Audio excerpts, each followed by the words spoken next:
Sveiki! Labą dieną. Štai mes ir vėl sveikinamės gamtoje ir mes jums paruošėme siurprizą. Martynas kai ką slepia, parodė ką ir mes iš tikrųjų šiandien išpakuosime kokį dalyką iš M raidės Martynas nori jums parodyti. Na, kas ten yra, Martynai? Tadam! Turim kokią dėžutę, daug parodysim iš arčiau. Dėžutę su užrašu Minecraft. Ir Martynai, kas čia yra? Tai garsiai visiems papasakok.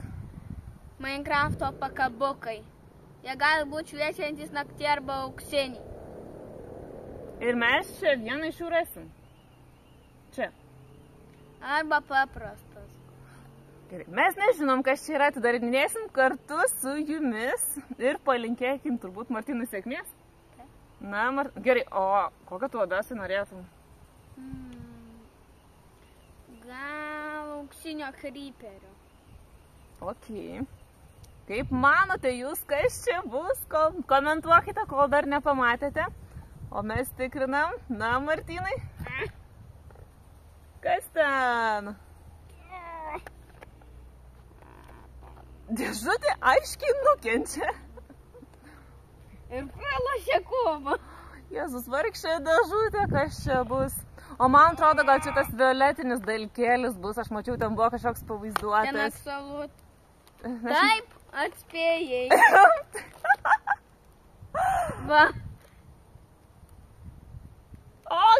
Čia aš apie tai ir šnekėjau. Žiūrėkit, koks įdomus čia dalykas. Nežinau, iškimti šito gal popieriuko, kad parodytume arčiau, kas čia yra.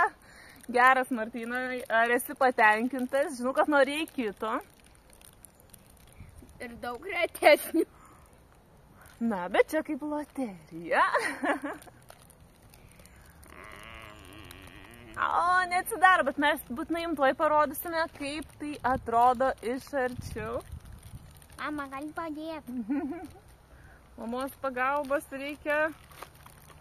Tai Martynai dar ten ant dėžutės parodė, kas ten dar buvo. Palaikyk truputį šitą, prašau. Ne, va šitą palaikyk. Va, laikyk. Aš tada išpirkau. Čia žinai, kas yra? Absolut. Ne, aš turiu omeny, čia žaliuką. Na gerai, paėm dabar žiūrėt, po to tu išsimisi, čia parodysi. Lauk, tai padarysim. Na, ir pagaliau Martynui pavyko išsiimti. Tadam! Va, parodom, koks čia įdomus daiktas yra. Tikrai Minecrafto formų, raktų pakabukas atsidaro, va. Super bus. Ar kabinsim čia raktus? Ne namų raktus kabinsim, mes kabinsim mokyklos spintelės raktus, bet manau jau šitas vis tiek bus išskirtinis ir tikrai nepasimes.